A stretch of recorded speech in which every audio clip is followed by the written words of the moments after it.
যোগীঘোপাত ভয়ঙ্কৰ পথ দুৰ্ঘটনা মাজনিশা সংঘটিত হৈছে এই পথ দুৰ্ঘটনা। যোগীঘোপাত নয়াগাঁৱত সংঘটিত হৈছে এই দুৰ্ঘটনা। নয়াগাঁৱৰ ঐতিহাসিক শিৱ মন্দিৰত চলি আছিল শিৱ পূজাৰ লগত সংগতি ৰাখি নৃত্য প্ৰতিযোগিতা।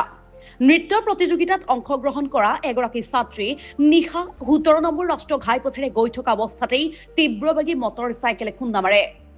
খুন্দা মৰাৰ ফলতে ছাত্ৰীগৰাকীৰ লগতে মটৰ চাইকেল আৰোহী গুৰুতৰভাৱে আঘাতপ্ৰাপ্ত হয়। গুৰুতৰভাৱে আহত সকলোকে ততালিকে বঙাইগাঁও লোৱাৰ আছাম হাস্পতাললৈ প্ৰেৰণ কৰা হয়। দুৰ্ঘটনাত পতিত হোৱা মটৰ চাইকেলখনৰ নম্বৰ AS19Q0924। নিশা ঘটনাস্থলীত যোগীঘোপা আৰু উত্তৰ শালমাৰা আৰক্ষী উপস্থিত হয়।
কি হৈছিল মানে আমাৰ ইয়াতে পূজা চলি আছে, মানে আজি নৃত্য প্ৰতিযোগিতা আছিল, মানে শিৱ পূজা উপলক্ষে সাংস্কৃতিক সন্ধিয়া আৰু অগুগি হৈ আছে।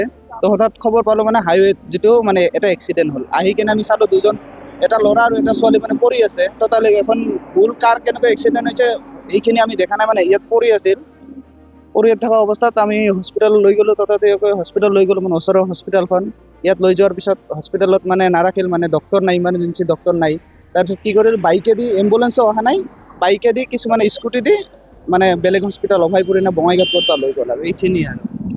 আমি লৈ গৈছিলোঁ, পেচেণ্টক লৈ গৈছিলোঁ। তাতে কৈছে মানে দুৱাৰ সন্মুখতে চিকিউৰিটি এজনে কয় ইয়াতে ডক্টৰ নাই।